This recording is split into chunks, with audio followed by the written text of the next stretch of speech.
Hello everyone. दोस्तों, जब 10th house के लॉर्ड जो है वो सेकंड हाउस में आते हैं तो ऐसे में व्यक्ति जो है वो किसी उच्च पद पर जो है कार्यरत होता है।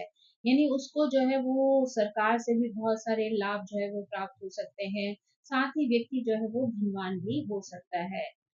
ऐसा व्यक्ति जो है वो कई बार एक प्रसिद्ध फैमिली से जो है वो हो सकता है। यानी ऐसी फैमिली जो लोगों के बीच में जो है जानी पहचानी जाती हो। जिसका भी जो है वो 10th लॉर्ड जो है वो सेकंड हाउस में होता है तो ऐसा व्यक्ति अपने स्कूल टाइम में भी जो है काफी अच्छा प्रदर्शन करता है। परीक्षाओं में भी अच्छी सफलता जो है वो प्राप्त करता है और टॉप पे रह सकता है। यानी अच्छे टॉपर स्टूडेंट जो होते हैं उसमें उसकी गिनती हो सकती है। ऐसा व्यक्ति जो है वो ज्यादातर बहुत ज्यादा सत्यवादी होता है और अपनी जो बात बोल देता है उसका हमेशा मान रखता है। यानी कभी भी वो झूठ बोलकर किसी को धोखा देकर या चीटिंग करके जो है वो कोई कार्य नहीं करना चाहता। कई बार ऐसा व्यक्ति जो है वो अपने फैमिली बिजनेस से जुड़ा हुआ भी हो सकता है या फिर उसका ऐसा जॉब हो सकता है जहां पर कि कम्युनिकेशन की जो है वो इम्पोर्टेंस हो। तो अगर आपका सेकंड हाउस जो है वो बहुत अच्छा है, स्ट्रांग स्थिति में है, ऐसे में जब 10th हाउस के लॉर्ड जो है वो सेकंड हाउस में शुभ स्थिति में हो तो जातक को विरासत में जो है वो प्रॉपर्टी भी मिल सकती है। यानी अपनी फैमिली से जो है वो उसको धन संपत्ति जो है वो मिल सकती है। या फिर जो है हो सकता है कि किसी व्यक्ति की मृत्यु के बाद जो है वो कोई लाभ जो है ऐसे व्यक्ति को मिले। अगर जो है 10th हाउस के लॉर्ड सेकंड हाउस में होते हैं तो ऐसे में व्यक्ति जो है वो ज्यादातर विपरीत लिंगी लोगों की तरफ जो है वो आकर्षित हो जाता है। उनके साथ वो बहुत ज्यादा मधुर और आकर्षक व्यवहार करता है। यानी जातक जो है वो कम उम्र में ही बहुत ज्यादा स्टाइलिश हो जाता है, साथ ही बहुत ज्यादा चंचल स्वभाव वाला होता है। स्कूल, कॉलेज, सोशल मीडिया लोगों के बीच में वो काफी चर्चित रहता है। उसकी फैन फॉलोइंग भी जो है वो अच्छी खासी हो सकती है। जातक जो है अपने कार्य क्षेत्र के साथ साथ जो है वो समाज में भी बहुत ज्यादा फेमस होता है। जब बात जो है वो अपने लाभ की, अपने पैसों की आती है तो ऐसे में ये व्यक्ति जो है वो बहुत ज्यादा संदेहास्पद हो जाता है। साथ ही जो है बहुत स्वार्थी भी हो सकता है। यानी ऐसे लोग जो है वो पैसे को लेकर जो है वो काफी सेल्फिश हो जाते हैं और अपने फायदे के लिए जो है वो आ, किसी भी हद तक जो है वो कई बार चले जाते हैं। सफलता मिलने के बाद जो है वो ऐसा व्यक्ति कई बार बहुत ज्यादा अहंकारी हो जाता है और ये स्थिति ऐसी नहीं होती कि वो जॉब में आ जाए उसके बाद उसके अंदर ये चेंज आए। कई बच्चे आपने देखा होगा स्टूडेंट लाइफ से ही बहुत ज्यादा अहंकारी भी होते हैं, घमंडी होते हैं और अपने आप पर जो है वो फोकस रखने वाले होते हैं। यानी सेल्फ सेंटर टाइप के लोग होते हैं जिनको अपने अलावा जो है दीन दुनिया से कोई लेना देना नहीं होता। अगर जो है वो व्यक्ति के करियर की बात की जाए तो व्यक्ति जो है वो कोई मंत्री बन सकता है, किसी ऊंचे पद पर अधिकारी के रूप में कार्य कर सकता है, सेना में अधिकारी के रूप में कार्य कर सकता है, प्रशासन में जो है वो अच्छे पद पर जो है हो सकता है। साथ ही अगर वो किसी फैमिली बिजनेस को ज्वाइन करता है तो उसमें भी ये व्यक्ति जो है अच्छी सफलता दिला सकता है। जहाँ तक वो जो है वो अपने जीवन में सरकार से, उच्च अधिकारियों से जो है वो अच्छा सहयोग जो है वो प्राप्त होता है। कुछ लोगों की बात की जाए तो उन लोगों को जन्म स्थान से दूर जाकर जो है वो कई बार अच्छी जॉब मिलती है। साथ ही कई बार ऐसा जॉब भी हो सकता है जिसमें आपको बहुत ज्यादा यात्राएं करनी पड़े। अगर यात्राएं करने वाला जॉब होता है तो उसमें भी आपको अच्छी सफलता मिलती है। यहाँ पर जो है व्यक्ति एक अच्छा सफल अभिनेता हो सकता है, हास्य कलाकार हो सकता है, गीतकार हो सकता है, गायक हो सकता है। अगर वो इनमें से किसी क्षेत्र में कार्य करता है तो उसको जो है सफलता प्राप्त हो सकती है। करियर में जो है वो अगर सफलता की बात की जाए या स्थिरता की बात की जाए तो ज्यादातर जो है वो 32 साल की उम्र के बाद जो है इनको सफलता प्राप्त होना आरंभ होती है। यहाँ पर अगर वो राजनीति के क्षेत्र में कार्य करते हैं या किसी तरीके का अपना कोई बिजनेस डालते हैं तो उसमें भी उनको अच्छी सफलता प्राप्त हो सकती है। अगर हम ऐसे लोगों के धन और वित्त की बात करें तो ज्यादातर ऐसे लोग आर्थिक रूप से स्वतंत्र होते हैं। साथ ही कुछ लोग ऐसी फैमिली में पैदा होते हैं जिन्हें विरासत में जो है वो धन की प्राप्ति हो जाती है। यानी इनके जीवन में जो है वो धन की कोई कमी नहीं होती है। स्पेशली अगर इनके पर्सनल इनकम की बात की जाए तो वो 32 साल के बाद जो है वो अच्छी तरीके से ग्रो होना शुरू हो जाती है। यहाँ पर व्यक्ति जो है वो कई बार कई स्रोतों से जो है वो धन कमा सकता है, यानी उसके लिए जो है वो एक फील्ड ऐसा नहीं होता है जिससे कि वो धन कमाता हो। अगर वो चाहे तो बिजनेस के साथ जो है वो जॉब करे, या फिर कोई अन्य तरीके से जो है वो पैसा इन्वेस्ट करे, तो इस तरीके से उसके जो धन के स्रोत हैं वो कई सारे हो सकते हैं। व्यक्ति के जीवन में जो है वो ऐश्वर्य और आराम तो होता ही होता है, साथ ही जातक जो है वो बहुत ज्यादा खर्चीला भी हो सकता है और भोग विलास में लिप्त भी हो सकता है। अगर जो है वो स्वतंत्र व्यवसाय की बात की जाए तो ये उससे बहुत ज्यादा लाभ भी कमाता है और संपत्ति भी अर्जित कर लेता है। ऐसे लोग जो है वो अपने पूर्वजों से या ससुराल पक्ष से भी जो है वो धन संपत्ति की प्राप्ति कर सकते हैं। अगर 10th हाउस के लॉर्ड जो है वो सेकंड हाउस में होते हैं तो कई बार पारिवारिक जीवन में जो है वो उतार चढ़ाव की स्थिति देखी जा सकती है, यानी माता पिता और भाई बहनों के साथ संबंधों में जो है वो हल्के फुल्के जो है वो चेंजेस देखे जा सकते हैं। साथ ही कभी बहुत ज्यादा गर्मजोशी जो है वो दिखाई दे सकती है, साथ ही कुछ प्रॉब्लम्स भी जो है वो बीच बीच में क्रिएट हो सकती हैं। यहाँ पर व्यक्ति को अपने माता-पिता से भी जो है वो आर्थिक सहयोग की प्राप्ति होती है, यानी व्यक्ति जो है वो अपने जीवन में सभी तरीके के सुखों का जो है वो आनंद उठा सकता है, यानी विलासिता वाला जीवन जो है वो व्यतीत कर सकता है। यहाँ पर धन संपत्ति की प्राप्ति व्यक्ति जो है वो अपने ससुराल वालों से भी कर सकता है, अपनी फैमिली से भी कर सकता है और स्वयं की मेहनत से भी जो है अच्छा खासा धन कमा सकता है। लेकिन ये जो विलासिता वाला जीवन है कई बार उसकी बर्बादी की वजह भी बन सकता है, यानी कई बार कहते हैं ना कि जरूरत से ज्यादा कोई चीज व्यक्ति को मिल जाती है तो उसकी रिस्पेक्ट करना व्यक्ति भूल जाता है। तो यहाँ पर कई बार ऐसी स्थिति भी लोगों के साथ आ जाती है कि वो इतना ज्यादा पैसा जो है उनके आसपास देखते हैं तो वो ऐसी बुराइयों को अपने जीवन में अपना लेते हैं जिससे कि उनका पैसा जो है वो धीरे धीरे करके बर्बाद होना शुरू हो जाता है। यानी कई बार हो सकता है आपको शराब की लत लग जाए, धूम्रपान की लत लग जाए, कामुकता से जो है आपका जीवन जो है व्यतीत होता हो, भोग विलास आदि में जो है आप लिप्त हो।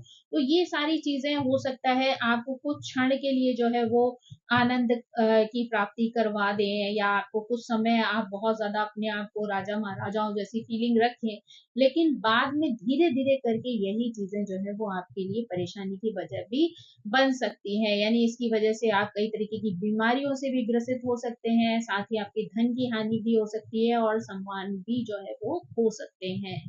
ऐसे लोगों के जो प्रेम संबंध होते हैं ना वो ज्यादातर अल्पकालिक होते हैं, यानी कुछ टाइम के होते हैं, खाया पिया मौज मस्ती की और छोड़ दिया वो उस तरीके की चीजें, क्योंकि मतलब अपने जीवन में आसपास इतना ज्यादा पैसा जो है उन्हें दिखाई दे जाता है कि उसके बाद वो सिर्फ उसी में इतने लिप्त हो जाते हैं कि रिश्तों की वैल्यू करना जो है कभी कभी कुछ लोग भूल जाते हैं।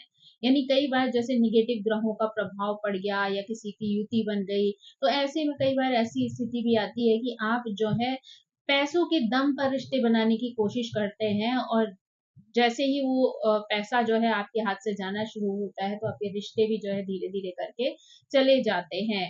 यानी जातक जो है वो ज्यादातर रिश्तों में जो है वो गंभीर होने के बाद भी फ्लर्टिंग वाला जो है वो नेचर रखता है, जो कि उनको परेशानी में डाल सकता है। इसी वजह से कई बार जातक को जो है वो अपने जीवन में सच्चा प्यार जो है वो प्राप्त नहीं हो पाता, यानी कई बार वो इतना ज्यादा जो है वो रिश्तों को सीरियसली नहीं लेता, सिर्फ एक टाइम पास और इंजॉयमेंट का साधन समझता है, तो इसीलिए जब वो चाहता है तो कुदरत उसे उस तरीके का प्यार नहीं देती जिसकी वो दुनिया से अपेक्षा रखता है। यानी विवाह से पहले व्यक्ति जो है वो रिश्तों के प्रति जो है वो कई बार वफादार नहीं होता है, जीवन में कई तरीके के जो है वो संबंध रखता है जो कि समाज के द्वारा जो है वो स्वीकृत नहीं होते हैं। तो ऐसे में जो है उसको एक प्यार वाला रिश्ता तो नहीं मिलता, लेकिन अगर वो अरेंज मैरिज करता है और धीरे धीरे एडजस्ट करने की कोशिश करता है, यानी जितना सामने वाला आपके लिए एडजस्टमेंट कर रहा है ऐसे ही अगर आप भी उसकी चीजों को समझते हुए उसके साथ एडजस्टमेंट करते हैं तो धीरे धीरे वो रिश्ता जो है वो मजबूत बन सकता है। यानी कि अगर आप अरेंज मैरिज कर रहे हैं ना तो आपको सामने वाले से उम्मीद रखने के बजाय उसकी चीजों को समझने का अगर प्रयास करेंगे, रिश्तों की गहराई को समझने का प्रयास करेंगे, तो शायद जो है आप दोनों मिलकर एक अच्छा सुखद जीवन जो है वो व्यतीत कर पाएंगे।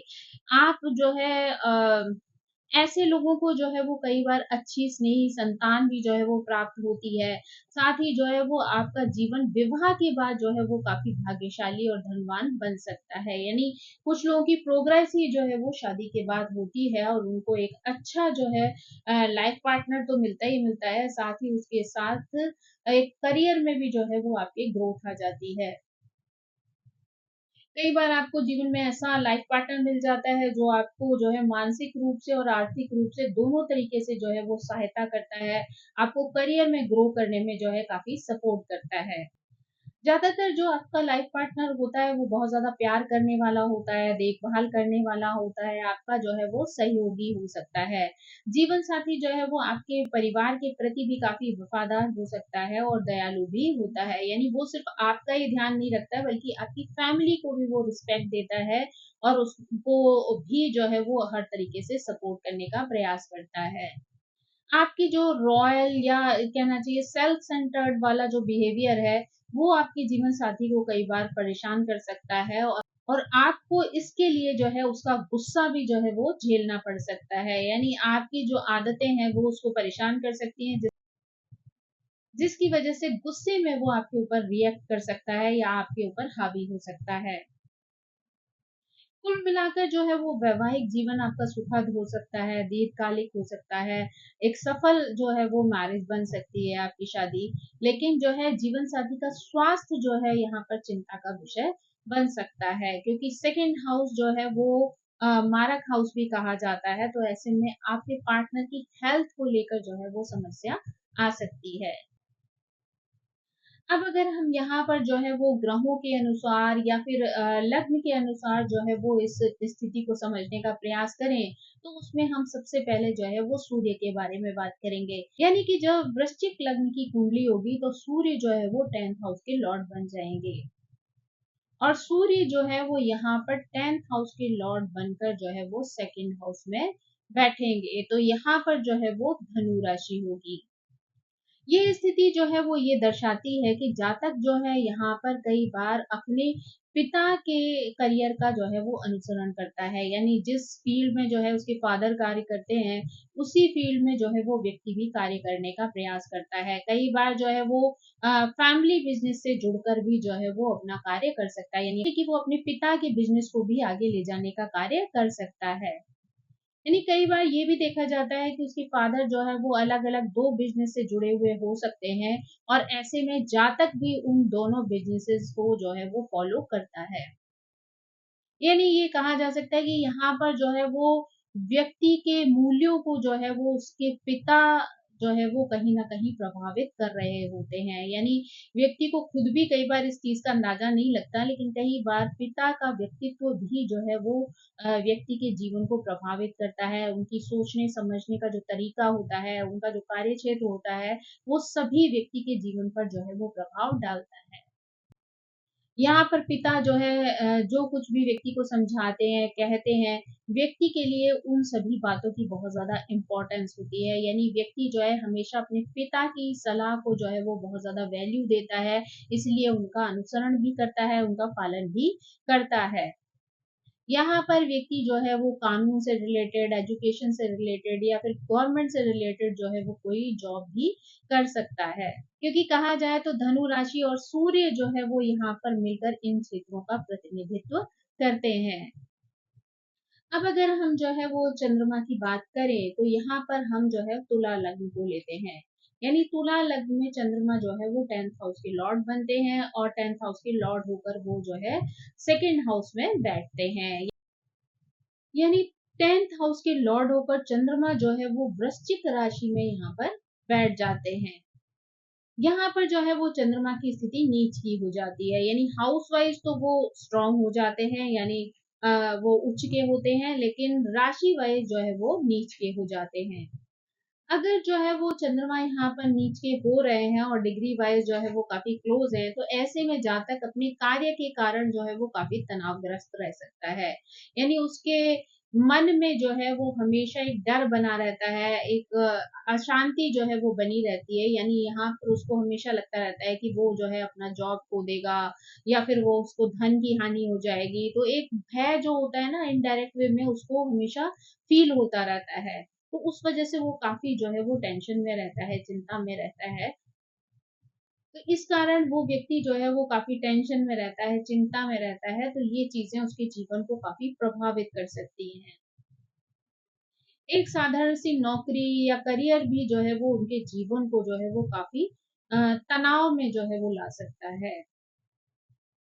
चूँकि वृश्चिक राशि जो है वो एक रहस्यमय राशि है, असामान्य राशि है, तो ऐसे में ये लोग जो हैं वो एक मनोविशेषज्ञ बन सकते हैं, तांत्रिक बन सकते हैं, हीलर बन सकते हैं। साथ ही जो है वो उनका करियर जो है वो किसी होटल इंडस्ट्री से जुड़ा हुआ भी हो सकता है। यानी इन क्षेत्रों में वो बेहतर कार्य करके जो है वो अपना नाम बना सकते हैं। इन लोगों को हमेशा ऐसे करियर का जो है वो चुनाव करना श्रेयस्कर हो सकता है, जिससे कि वो इमोशनली अटैच हों। यानी ऐसे करियर का चुनाव करें जो उनको दिल से बहुत ज़्यादा पसंद हो, तभी वो उसमें पूरी तरीके से अपने आप को इन्वॉल्व कर सकते हैं। किसी भी कार्य क्षेत्र में वो बिल्कुल बेमन से एंटर कर रहे हैं, तो वहाँ पर वो बहुत ज़्यादा समय तक टिकने की स्थिति में नहीं होते, क्योंकि वो कार्य जो है वो उनको ना तो खुशी दे रहा होता है, ना सुकून दे रहा होता है। तो ऐसे में उनके लिए वो व्यवसाय जो है वो बहुत ही मुश्किल हो जाता है। तो बेहतर है ये अपने लिए जो भी करियर चुने वो ऐसा चुने जिससे ये वो दिल से जुड़े हुए हों, ताकि वो अपना 100% जो है वो उस करियर के लिए दे सकें। अब अगर हम जो है वो मंगल ग्रह की बात करें, तो यहाँ पर हम 2 लग्नों से जो है वो चेक कर सकते हैं। एक तो कर्क लग्न के माध्यम से, दूसरा जो है वो कुंभ लग्न के माध्यम से। तो अगर हम सबसे पहले कर्क लग्न की बात करें, तो अगर जातक की कुंडली जो है वो कर्क लग्न की है, तो ऐसे में जो है मंगल 10वें और 5वें भाव के जो है वो स्वामी होकर सेकंड हाउस में सिंह राशि में बैठते हैं। तो ये स्थिति ये दर्शाती है कि जातक अपने परिवार, उनके मूल्य, धन का जो है वो सच्चा रक्षक जो है वो हो सकता है। यानी वो अपनी फैमिली वैल्यूज को भी इम्पोर्टेंस देता है, अपनी फैमिली के मेंबर्स को भी जो है इम्पोर्टेंस देता है। साथ ही जो है फैमिली से आई हुई जो धन संपदा प्रॉपर्टी होती है, उन सब की भी वो अच्छे से रक्षा करता है। मंगल की अगर बात की जाए ना, तो वो सिंह राशि में या मकर राशि में जो है वो असाधारण रूप से कार्य करता है, क्योंकि ये दोनों राशियां जो है वो सरकार का प्रतिनिधित्व करती हैं। तो ऐसे में मंगल जो है वो एक सैनिक के रूप में या सरकार के अधीन जो कार्य होते हैं, तो ऐसे में व्यक्ति को जो है वो सरकार के अधीन रहकर कार्य करना जो है वो आनंद दे सकता है। ऐसा व्यक्ति जो है सरकारी रक्षा, सुरक्षा से संबंधित जो सेवाओं के कार्य हैं, उनमें इन्वॉल्व हो सकता है। एक एथलीट के रूप में जो है वो खेल सकता है, कार्य कर सकता है। साथ ही जो है वो द्वितीय भाव में वाणी का भी जो है वो सूचक बनता है। तो यहाँ पर उसकी वाणी जो है वो थोड़ी-सी सख्त हो सकती है, जो कि उसके ऊपर अशुभ प्रभाव डाल सकती है।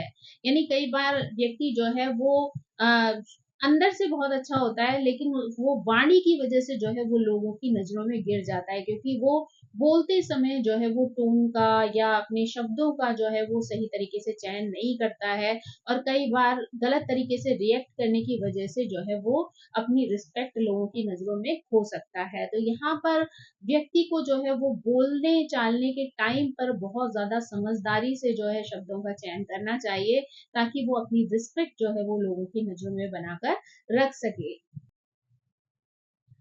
यानी जनरली वो कठोर नहीं होता, लेकिन कई बार जोश में आकर जैसे अचानक से कोई घटना ऐसी घटी और उसको क्रोध आ गया, तो वो कई बार ऐसे रिएक्शन दे देता है या ऐसे शब्द यूज़ कर लेता है, जो कि उसको दूसरों की नज़रों में गिरा सकते हैं। तो इसलिए यहाँ पर अगर थोड़ा-सा समझदारी से चलेगा, तो वो अपनी रिस्पेक्ट को बनाए रख सकता है।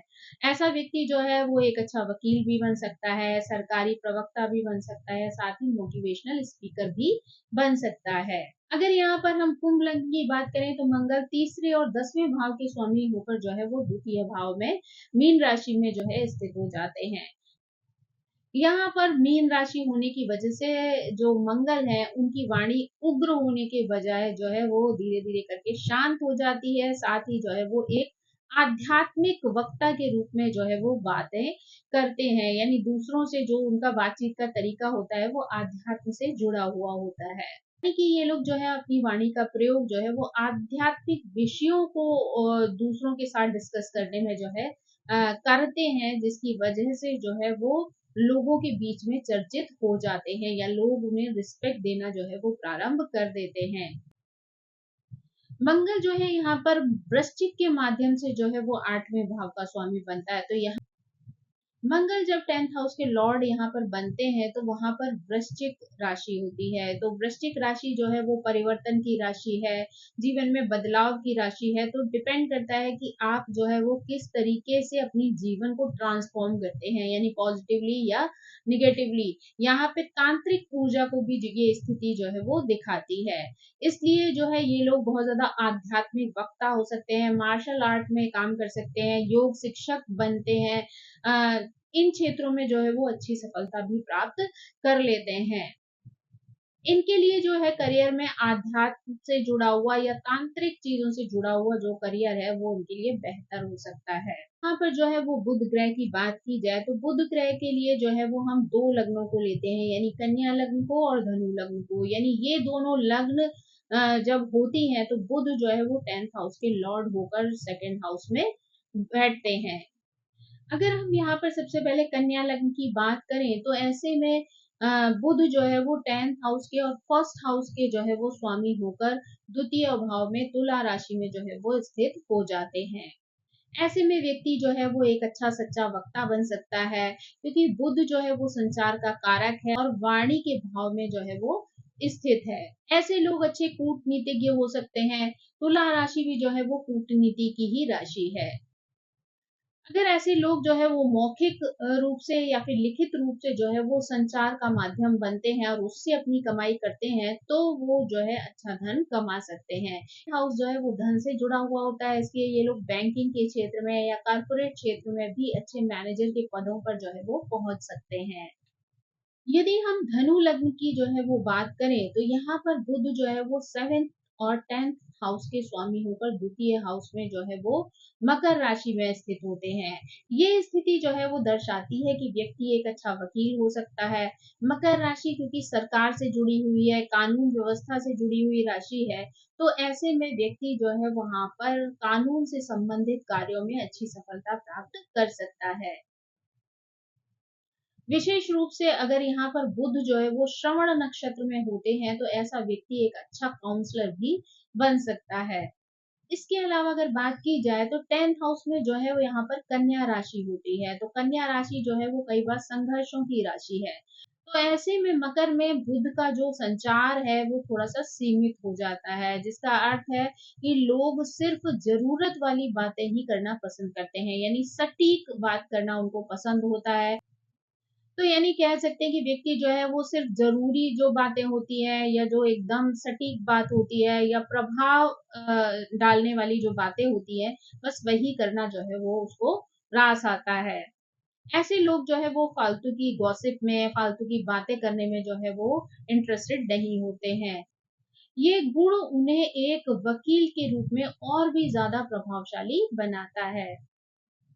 वैकल्पिक रूप से कहा जाए तो सरकारी क्षेत्र में वित्त से जुड़े हुए जो कार्य होते हैं वो भी इनके लिए अनुकूल होते हैं और उसमें भी इनको अच्छी सफलता मिल सकती है। अब अगर जो है वो शुक्र के बारे में हम बात करें तो यहाँ पर जो है वो सिंह लग्न और मकर लग्न आती है, यानी सिंह और मकर लग्न में जो है वो शुक्र 10th हाउस के लॉर्ड बन जाते हैं। यहाँ पर अगर हम सबसे पहले सिंह लग्न के बारे में बात करें तो सिंह लग्न में जो है वो शुक्र 10th हाउस और 3rd हाउस के जो है वो लॉर्ड होते हैं और 2nd हाउस में कन्या राशि में बैठते हैं। यहाँ पर कन्या राशि में बैठकर शुक्र जो है वो नीच के हो जाते हैं, तो इसलिए कई बार नीच शुक्र वाला जो है वो प्रभाव व्यक्ति के ऊपर देखने को मिल सकता है। व्यक्ति जो है वो अपने कार्य क्षेत्र में प्रेम संबंधों में उलझ सकता है।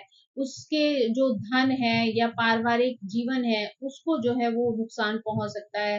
इसलिए व्यक्ति को जो है वो इन सभी चीजों का ध्यान देना चाहिए। यानी कई बार अपने प्रेम संबंधों की वजह से जो है वो जीवन में डिसरिस्पेक्ट भी जो है वो गेन कर लेता है, और साथ ही साथ जो है वो उसको धन की हानि भी होती है। तो उसको यहाँ पर जो है वो बहुत समझदारी से अपने रिश्तों को चुनना चाहिए, और साथ ही जो है वो धन भी बहुत सोच समझ कर ही खर्च करना चाहिए। ये स्थिति जो है ये भी दर्शाती है कि ऐसे लोग जो है वो स्वास्थ्य सेवाओं में अच्छा कार्य कर सकते हैं। यानी शुक्र यहाँ पर जो है वो अगर हस्त नक्षत्र में होते हैं, तो ये स्थिति जो है वो हीलिंग वाली स्थिति को भी दर्शाती है। यानी उनके पास जो है वो दिव्य उपचार की जो है वो क्षमता होती है, यानी भगवान से उनको एक हील करने वाली जो है वो एनर्जी मिलती है, जिसकी वजह से अगर वो कोई ऐसा व्यवसाय चुनते हैं तो उनमें उनको अच्छी सफलता मिल सकती है। यानी वो हील करके लोगों के जीवन को खुशहाल बना सकते हैं, और उनका खुद का जीवन भी जो है वो बैलेंस हो सकता है। लेकिन विशेष रूप से जो ध्यान रखने वाली बात है वो ये है कि इन्हें अपने धन के मामले में और संबंधों के मामले में बहुत ही सजग रहना चाहिए, और बहुत सोच समझ कर ही निर्णय लेकर आगे बढ़ना चाहिए। अब अगर यहाँ पर जो है वो मकर लग्न की बात की जाए, तो मकर लग्न में शुक्र जो है वो 5वें और 10वें भाव के स्वामी होकर द्वितीय भाव में कुंभ राशि में स्थित हो जाते हैं। ये जो है वो शुक्र की मित्र राशि होती है, इसलिए यहाँ पर इसकी स्थिति जो है वो बेहतर हो सकती है, और एक अच्छे बेहतर परिणाम जो है वो व्यक्ति को मिल सकते हैं। ये स्थिति जो है ये भी दर्शाती है कि व्यक्ति जो है किसी बड़े संस्थान में कार्य कर सकता है, मल्टीनेशनल कंपनीज में जो है वो वर्क कर सकता है, और वहां से धन कमाकर समाज में सम्मान की प्राप्ति भी कर सकता है। यानी वो हमेशा जो है किसी अथॉरिटी वाले पद पर जो है वो आसीन हो सकता है, जिससे कि उसको समाज में सम्मान की भी प्राप्ति होती है, और धन की भी प्राप्ति होती है। कुंभ राशि का जो मूल भाव है वो है ऊंचे लक्ष्य और सामाजिक कल्याण के लिए कार्य करना, और वहीं शुक्र जो है वो सेवा का ग्रह है, भक्ति का ग्रह है, सुंदरता का ग्रह है। तो ये स्थिति ये भी दर्शाती है कि व्यक्ति सामाजिक कल्याण के कार्यों में संलग्न होकर जो है दूसरों की सेवा करके जो है वो धन कमा सकता है। अगर शुक्र जो है यहाँ पर शतभिषा नक्षत्र में होता है, तो ऐसे में आप हीलिंग से जुड़ा हुआ बहुत अच्छा कार्य कर सकते हैं, उससे भी धन कमा सकते हैं। यानी कुल मिलाकर कहें तो शुक्र अगर यहाँ पर जो है वो सेवा से संबंधित अगर कार्यों में जुड़कर जो है आगे बढ़ता है, तो वहां उसको अच्छी सफलता भी प्राप्त होती है, साथ ही धन की प्राप्ति भी होती है। अब हम यहाँ पर अगर गुरु ग्रह की बात करें, तो यहाँ पर जो है वो मीन लग्न और मिथुन लग्न की वजह से जो है गुरु 10th हाउस के लॉर्ड बनते हैं। तो अगर सबसे पहले मीन लग्न की बात की जाए, तो गुरु यहाँ पर 10th और फर्स्ट हाउस के जो है वो स्वामी होकर सेकंड हाउस में मेष राशि में स्थित होते हैं। ये एक ऐसी स्थिति होती है जो व्यक्ति को प्रेरक वक्ता जो है वो बना सकती है। यानी व्यक्ति यहाँ पर मोटिवेशनल स्पीकर बन सकता है, जो दूसरों तक ज्ञान का प्रचार प्रसार कर सकता है। क्योंकि यहाँ पर जो है वो गुरु की ऊर्जा जो है वो मंगल के साथ आदान प्रदान कर रही है, तो ऐसे में जो है ये लोग बहुत ज्यादा विद्वान हो सकते हैं। परिवार में जो है इनके गुरु या मार्गदर्शक जो है वो बहुत ज्यादा मिल सकते हैं। इनकी बोलने की जो शैली है वो बहुत ज्यादा जो है वो समझदार हो सकती है। ये लोग जो है वो एक अच्छे सलाहकार जो है बन सकते हैं। यानी ये लोगों को बहुत अच्छे से गाइड कर सकते हैं, साथ ही दूसरों के साथ साथ स्वयं भी अच्छी प्रोग्रेस कर सकते हैं। वैकल्पिक रूप से देखें तो ये स्थिति जो है वो किसी को वित्तीय व्यवसाय से भी जोड़ सकती है, वित्तीय प्रबंधक बना सकती है। एक अच्छा वित्तीय सलाहकार के रूप में भी जो है वो अगर कार्य करते हैं, तो उसमें भी उनको सफलता प्राप्त हो सकती है। ऐसे लोग ज्यादातर जो है वो बहुत ज्यादा धनवान बनते हैं। यानी गुरु का जो है यहाँ पर अच्छा सपोर्ट मिलता है, जिसकी वजह से ये जीवन में जो है वो धन अर्जित करके यश और धन दोनों जो है वो अर्जित कर लेते हैं। अगर अब हम जो है वो मिथुन लग्न की बात करें, तो यहाँ पर गुरु जो है वो 7वें और 10वें भाव के जो है वो स्वामी ऊपर द्वितीय भाव में कर्क राशि में जो है वो स्थित हो जाते हैं। यहाँ पर जो है वो गुरु उच्च का हो जाता है। तो ये स्थिति जो है वो बहुत अच्छी मानी जा सकती है, यानी ये व्यक्ति को बहुत अच्छे पॉजिटिव रिजल्ट दे सकती है, साथ ही व्यक्ति जो है वो अत्यंत धनवान भी बन सकता है। ऐसे लोग जो हैं वो अत्यधिक ज्ञानी होते हैं, आध्यात्मिक गुरु के रूप में भी देखे जा सकते हैं। ये जो है लोगों को सही मार्गदर्शन देने का कार्य भी करते हैं। ये जीवन में जो है वो आध्यात्म से जुड़कर आध्यात्मिक मार्ग का भी जो है वो पालन अवश्य ही करते हैं, क्योंकि इस तरीके के कार्यों में जो है इनको एक मानसिक शांति की प्राप्ति होती है। यानी अगर ये लोग जो है वो दूसरों को ग्रो करने में अगर सपोर्ट करते हैं, उनको सही गाइडेंस देते हैं, आध्यात्म से जुड़ते हैं, तो ये चीजें जो है वो इनकी मानसिक शांति की वजह बनती हैं, जिसकी वजह से अपने जीवन में खुशियों को जो है वो ये आकर्षित कर लेते हैं। अब अगर हम जो है वो शनि ग्रह की बात करें, तो यहाँ पर जो है वो हम दो लग्नों को जो है वो देख सकते हैं, यानी मेष और वृषभ दो लग्न ऐसे हैं जिनके माध्यम से शनि जो है वो 10th हाउस के लॉर्ड बनते हैं और सेकंड हाउस में जो है वो विराजमान होते हैं। अगर शनि जो है वो सेकंड हाउस में जो है विराजमान होते हैं, तो यहाँ पर जो है ऐसी स्थिति हो सकती है कि पारिवारिक जीवन में जो है कई बार अव्यवस्था जो है वो देखने को मिल सकती है, यानी बहुत ज्यादा स्टेबिलिटी या फाइनेंशियल ग्रोथ या प्रॉपर जो है वो उनको धन की प्राप्ति जो है वो बिना किसी प्रयास के जो है वो प्राप्त नहीं होती है। यानी व्यक्ति को यहाँ पर बहुत ज्यादा एफर्ट डालने पड़ते हैं, धन की कमी जो है वो कई बार फेस करनी पड़ सकती है। साथ ही यहाँ पर व्यक्ति के लिए धन को बचाना भी जो है कई बार मुश्किल हो जाता है। ऐसे लोग जो है वो कई बार धन कमाते हैं, लेकिन वो धन उतनी ही तेजी से जो है वो चला भी जाता है।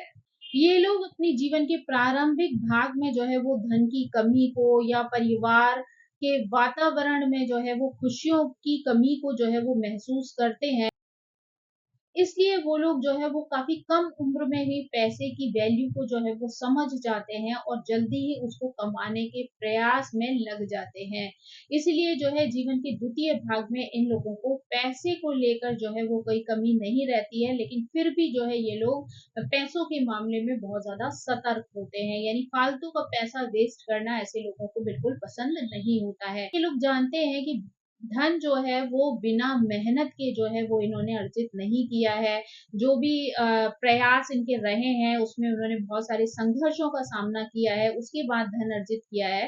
तो इसलिए पैसों का मूल्य जो है इनको बहुत अच्छे से पता होता है, तो पैसों को व्यर्थ में गंवाना जो है ऐसे लोगों को पसंद नहीं आता है। ये लोग बहुत कठिन परिश्रम के बाद ही सफलता का स्वाद चखते हैं, यानी शनि जो है जीवन में कुछ भी सरलता से जो है वो नहीं देते हैं, चाहे वो परिवार का सुख हो या धन की प्राप्ति हो, दोनों ही इन्हें बहुत विलंब से मिलते हैं। ऐसे लोग जो है वो अच्छे वकील बन सकते हैं, सरकार के लिए भी ऐसे लोग अच्छा कार्य कर सकते हैं। तो दोस्तों ये थी जानकारी जो है वो जब 10th हाउस के लॉर्ड जो है वो सेकंड हाउस में जाते हैं तो किस तरीके से व्यक्ति के जीवन को प्रभावित करते हैं।